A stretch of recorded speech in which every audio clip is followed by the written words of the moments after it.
सिद्धार्थनगर में सरकारी भूमि पर कथित अतिक्रमण और निर्माण को लेकर बड़ा मामला सामने आया। लोक निर्माण विभाग पीडब्ल्यूडी प्रांतीय खंड ने बासी स्टैंड के पास स्थित अपनी भूमि पर अवैध निर्माण कराए जाने की शिकायत जिला प्रशासन की है।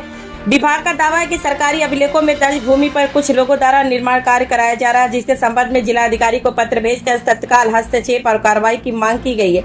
आखिर किसके संरक्षण में सरकारी जमीन पर निर्माण होने के आरोप लग रहे हैं और क्या प्रशासन इस मामले में सख्त कदम उठाएगा, देखिए यह विशेष रिपोर्ट। सिद्धार्थनगर मुख्यालय के बासी स्टैंड क्षेत्र से सामने आई तस्वीरों ने सरकारी भूमि की सुरक्षा व्यवस्था पर कई सवाल खड़े कर दिए हैं। लोक निर्माण विभाग प्रांतीय खंड के अनुसार डाटा संख्या 144 और 152 से संबंधित भूमि विभाग के स्वामित्व में दर्ज है। विभाग का आरोप है कि उक्त भूमि पर कुछ लोगों द्वारा निर्माण कार्य कराया जा रहा है। मामले की जानकारी सामने आने के बाद स्थानीय स्तर पर चर्चाओं का दौर तेज हो गया है।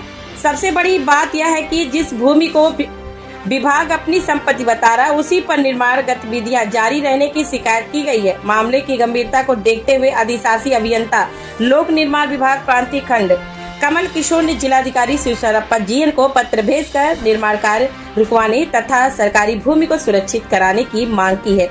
विभागीय पत्र के बाद अब पूरे मामले पर प्रशासनिक निगाहें टिक गई हैं और आगे की कार्रवाई को लेकर लोगों की उत्सुकता बढ़ गई है। सरकारी भूमि से जुड़े मामलों में शासन की नीति स्पष्ट रही है कि सार्वजनिक संपत्तियों की सुरक्षा सुनिश्चित की जाए और यदि कहीं अतिक्रमण या अवैध कब्जे की शिकायत मिले तो नियमानुसार कार्रवाई की जाए। हालांकि इस मामले में अंतिम सत्यापन और कानूनी स्थिति प्रशासनिक जांच एवं राजस्व अभिलेखों के परीक्षण के बाद ही स्पष्ट हो सकेगी। अब सबकी निगाहें जिला प्रशासन पर टिकी है कि शिकायत मिलने के बाद क्या कदम उठाए जाते हैं और क्या विभाग द्वारा उठाए गए मुद्दों पर कोई ठोस कार्रवाई सामने आती है।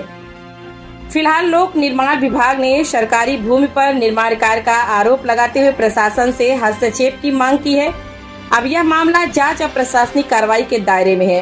एफटी न्यूज डिजिटल इस पूरे प्रकरण पर लगातार नजर बनाए हुए है। जैसे ही कोई आधिकारिक कार्रवाई या नया तथ्य सामने आएगा, हम आपको सबसे पहले अपडेट देंगे। ये दिया है कि वो जो रकबा है उसको डीएम साहब से पैमाइश कराएं, वो लेखपाल को लगा रखे और कानून को गए थे, हमारे जी और ये गए थे, तो अभी उसका पैमाइश कर रहे हैं, तब निकालें किसमें दरअसल रकबा उसमें मिला जुला है कई लोगों का उसमें, तो हमारा कितना भाग है उसको पता कर रहे हैं। बस तो काम तो पता हो जाएगा। काम तो चालू है सर, अभी तो काम तो रुका नहीं है। तो रकबा वो जो गाटा संख्या वो कई लोग उसमें है ना, हमारा कितना भाग है वो निकाल के देंगे लेखपाल साहब। गाटा संख्या 144 152। हाँ 152 तो रोड है, 144 है जमीन वो, तो उसी में देख रहे हैं हमारा कितना भाग है पीडब्ल्यूडी का। तो क्या पीडब्ल्यूडी के पास उस जमीन का वो नहीं है, देखा नहीं है, मतलब रिपोर्ट नहीं है, मतलब कितनी जमीन है, कितने क्षेत्रफल उसका है वहाँ पे, कोई आंकड़ा नहीं है? लेखपाल जी बताएंगे, लेखपाल एसडीएम साहब बताएंगे। ये मामला आपके माध्यम से संज्ञान में आया था, तो मैंने एसडीएम साहब को तुरंत बात किया है। एसडीएम साहब ने बताया कि वहाँ कोई काम नहीं हो रहा है, बट फिर भी हमने एक क्रॉस चेकिंग के लिए अभी तुरंत एसडीएम साहब को भी मौके पे भेजा है और इसमें हम लोग एक बार फिर से पुनः चेक करके नियमानुसार आवश्यकता है। सर, प्रांतीय खंड के एग्जीक्यूटिव इंजीनियर ने तो एक पत्र जारी करके आपसे इस पर अपील की है कि उस जमीन का अतिक्रमण रोका जाए। जैसे मैंने कहा कि इसमें हम लोगों ने एसडीएम साहब को अभी मौके पे भेजा है, इसको हम तत्काल चेक करके नियमानुसार आवश्यकता है।